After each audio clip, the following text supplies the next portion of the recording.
దేవునికి స్తోత్రం. మన రక్షకుడైన యేసుక్రీస్తు పరిశుద్ధ నామంలో మా హృదయపూర్వకమైన ఎల్రోయు వందనములు. ఈ దినమంతయు దేవుడు మీకు తోడుగా ఉండి మీరు చేయు పనులన్నింటిలో ఆయన కృపను అనుగ్రహించి ఆశీర్వదించును గాక. ఈ రోజు దేవుని వాగ్దానం ఎబ్రీ రాసిన పత్రిక 13వ అధ్యాయము 6వ వచనం. ప్రభువు నాకు సహాయకుడు, నేను భయపడను. ప్రియమైన దేవుని బిడ్డలారా, మనుషుల సహాయం వ్యర్థం. మనుషులు నమ్ముకునే కంటే, రాజులను నమ్ముకునే కంటే యెహోవాను ఆశ్రయించడం మేలని పరిశుద్ధాత్మ దేవుడు సెలవిస్తున్నాడు.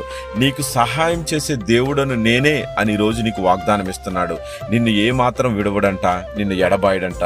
కరువులో, కష్టములో, ఆపదలో, నిందల్లో మనుషులు అణిచివేయొచ్చు కానీ, త్రొక్కు వేయొచ్చు కానీ, ధైర్యముతో నువ్వు చెప్పగలవాడిగా నిలబడాలి.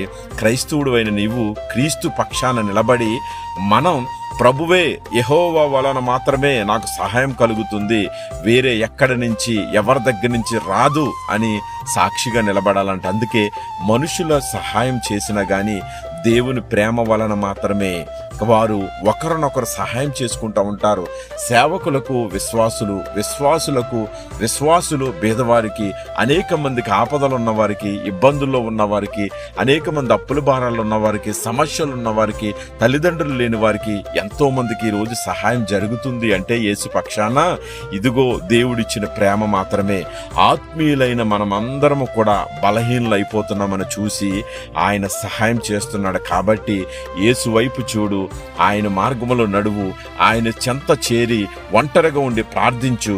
భయపడకోకుండా ప్రార్థించినట్లయితే దైవ సహాయం మీ అందరికీ ప్రభు అనుగ్రహించబోతున్నాడు. ఇదిగో ఏ మాత్రము విడువడు, ఏ మాత్రము నిన్ను ఎడబాయడంట. నీకు ఆయనకి దగ్గరగా ఉన్నాడు. ఆయన నిజముగా మొర్రపెట్టే వారికి ఆయన సహాయం చేస్తాడు. ఏవా నీవే నాకు సహాయకుడువు, ప్రపంచమంతా తిరిగాను, ఎవరో నాకు సహాయం చేయలేదని పాదాల చెంతకు వస్తే కరుణించి ఆదరించి కౌగిలించుకుని నీ కుటుంబానికి సహాయం చేస్తాడు. అట్టి కృప దేవుడు దయచేయను గాక.